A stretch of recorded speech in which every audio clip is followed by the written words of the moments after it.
Venerators was developed over about 23 years. Having studied religions, having been trained in evangelism, studying missions, cross-cultural missions, these have all input into me various ideas. And having shared the gospel with many people and addressed their concerns, their issues, it became more and more clear to me that this approach of the Venerators is what ought to be used, that it's effective, it's helpful for the listener. My goal is to help you get good at this. My hope is that when you go through this series, that you will be able to communicate this as, effectively as I can, and maybe even better.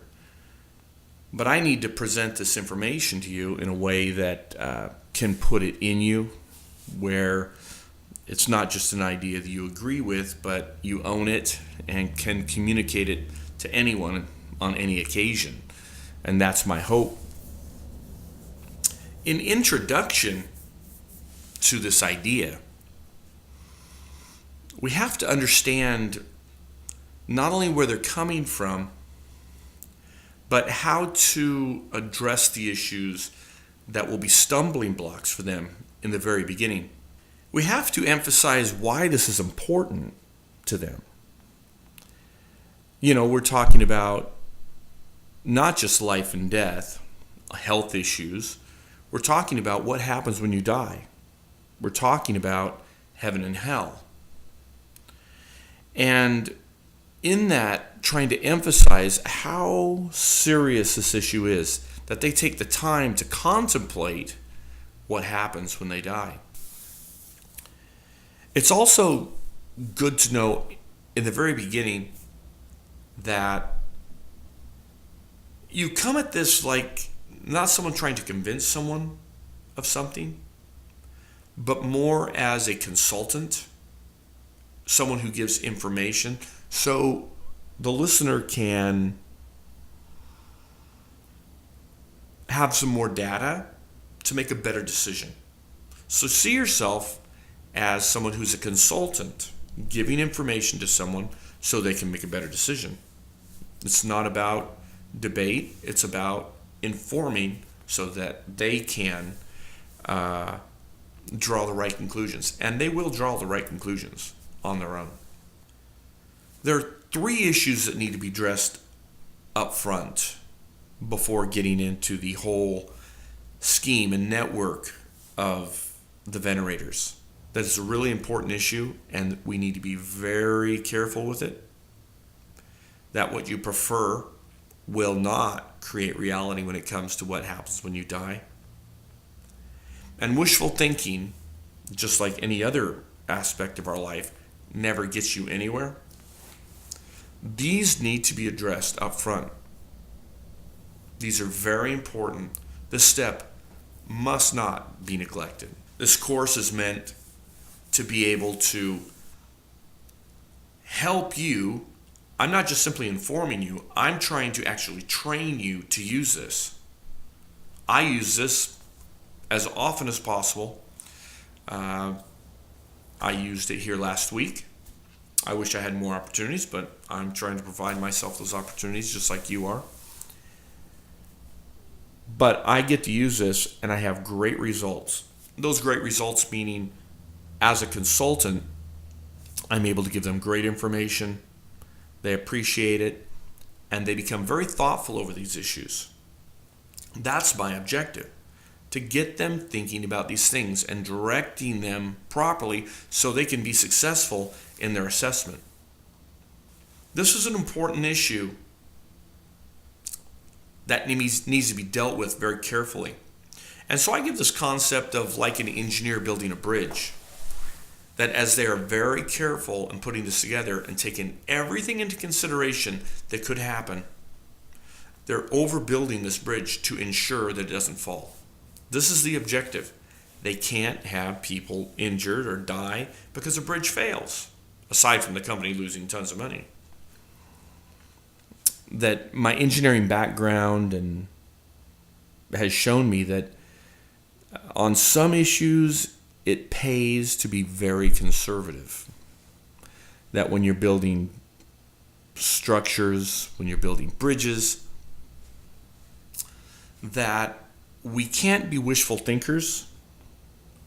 We have to build something that is guaranteed to stand because lives are at stake.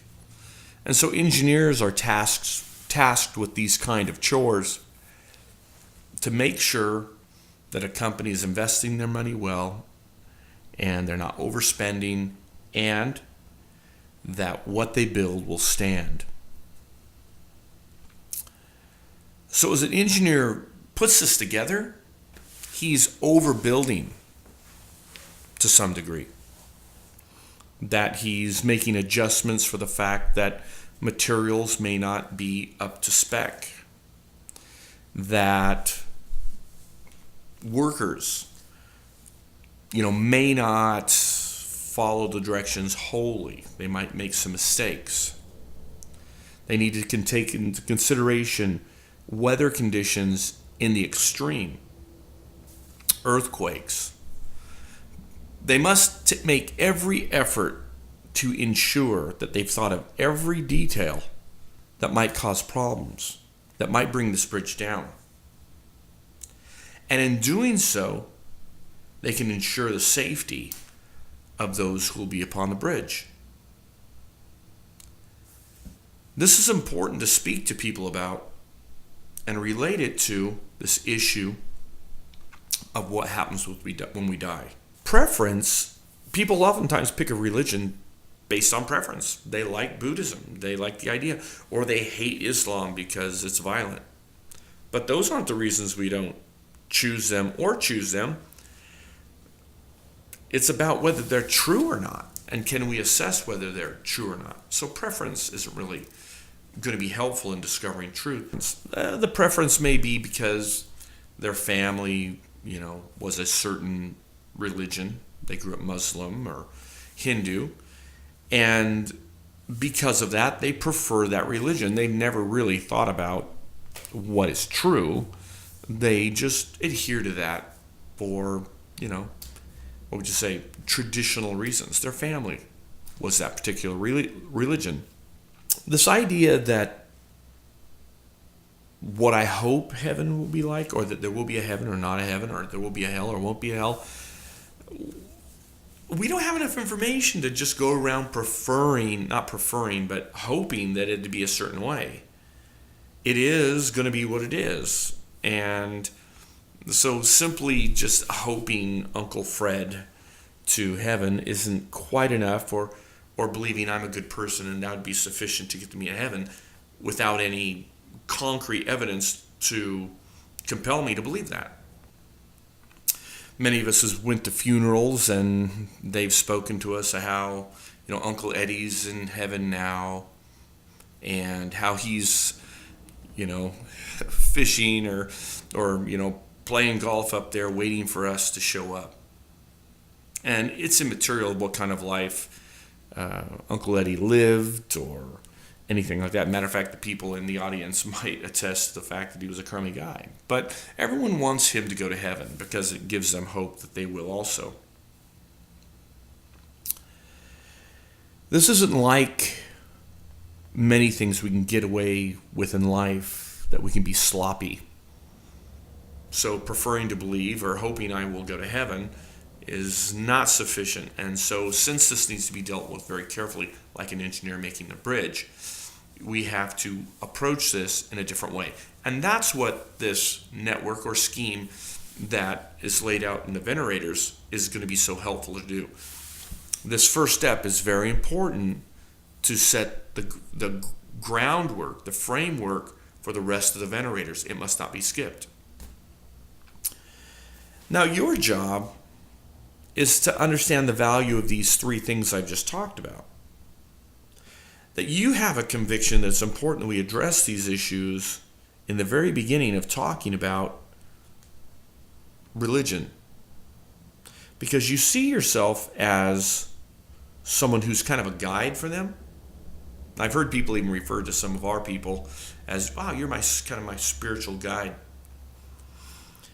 That you've addressed these so you can point them directly at the importance of the concepts that will be shared beyond this.